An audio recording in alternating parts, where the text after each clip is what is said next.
আপাতত জিবি মিটিংয়ে ডিসকাস হয়ে যা ডিসাইড করা হবে তার সাথে সেটাকে আমরা সাপোর্ট করব।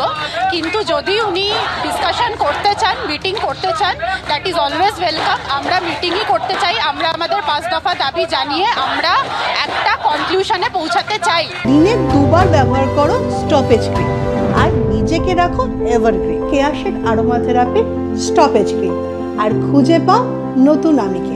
So it is always supported, it is always welcome. বৈঠককে স্বাগত জানাচ্ছেন তারা, আরো যারা রয়েছেন তাদের সাথে কথা বলে নেব। আজকে মুখ্য সচিবের তরফ থেকে, চিফ সেক্রেটারির তরফ থেকে ইমেল করা হয়েছে, বিকেল 5টার সময় মিটিংয়ে আজকে আবার ডাকা হয়েছে। আপনারা কিভাবে দেখছেন এই স্টেপকে? আমরা পজিটিভলি দেখছি, মানে দর্শকরা এবং দোষীরা যাতে শাস্তি পায় তার জন্য আমরা পজিটিভলি দেখছি। এর থেকে বেশি তো আমরা কিছু বলতে পারছি না। মিটিংয়ে কি যাওয়া উচিত বলে মনে করেন? মিটিংয়ে কি যাবেন আপনারা? অবশ্যই যাওয়া উচিত। আমরা এখনো সেরকমভাবে ডিসাইড করিনি, সবাই সামডাপ হিসাবে ডিসাইড করে তারপরে বলা হবে কি। আরো কয়েকজনের সাথে কথা বলে নেবো যারা এখানে রয়েছেন। আজকে আবারও মিটিংয়ে ডাকা হয়েছে বিকেল 5টার সময় কালীঘাটে মুখ্যমন্ত্রীর বাড়িতে চিফ সেক্রেটারি চিঠি দিয়েছেন। আপনারা কি বৈঠকে যাওয়ার জন্য প্রস্তুত? হ্যাঁ, অবশ্যই যাওয়ার জন্য প্রস্তুত। একটা সিদ্ধান্তে তো আসা উচিত, তবে যেটা প্রাইমারি দাবি যেগুলো ছিল আমাদের 5 দফা দাবি, সেই দাবিগুলো মাননীয়াকে মানতেই হবে। এবারে লাইভ টেলিকাস্ট হবে কি হবে না সেটা একটা এখন বুঝতে পারা যাচ্ছে না, কারণ আগের দিন এমনই সিচুয়েশন হয়েছিল, বাধ্য হয়েছিল আমাদের রিপ্রেজেন্টেটিভরা বলতে যে মিনিটসে তারা স্যাটিসফাইড। এবার সেটা এক্স্যাক্টলি কি হবে সেটা আমি এক্ষুনি বলতে পারছি না, তবে আমরা চাইবো প্রত্যেক জায়গা থেকে স্বচ্ছতার জন্য হয় লাইভ স্ট্রিমিং নয় দুপক্ষ ভিডিওগ্রাফি যেন অবশ্যই করা হয়।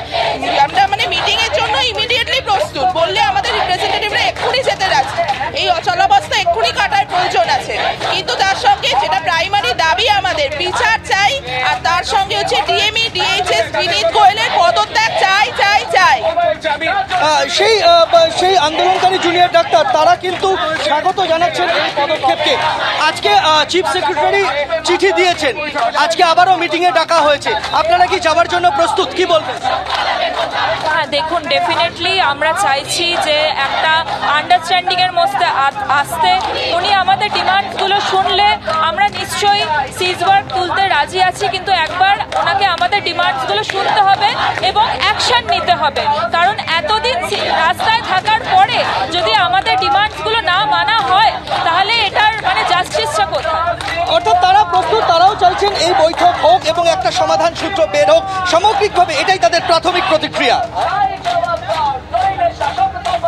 একেবারেই, অর্থাৎ চিকিৎসকরা তারা কিন্তু অপেক্ষায় রয়েছেন এবং তারা ইতিমধ্যেই বৈঠক শুরু করেছেন। তবে যেমনটা জানা যাচ্ছে যে শেষবার তথা পঞ্চম তথা শেষবারের জন্য আবেদন করা হচ্ছে, চিঠিতে এমনটাই উল্লেখ রয়েছে। ফের সুপ্রিম কোর্টের নির্দেশিকার কথা উল্লেখ করে আন্দোলনরত ডাক্তারদের চিঠি দিল সরকার। বিকেল 5টায় কালীঘাটে মুখ্যমন্ত্রীর বাড়িতে আমন্ত্রণ জানানো হয়েছে বৈঠকের জন্য। তবে স্পষ্ট করে দেওয়া হয়েছে বৈঠকে কোনো ভিডিওগ্রাফি হবে না বা লাইভ স্ট্রিমিং করা হবে না, যে মিনিটস তা কিন্তু শেয়ার করে দেওয়া হবে, এমনটাই নির্দেশিকায় স্পষ্ট বক্তব্য।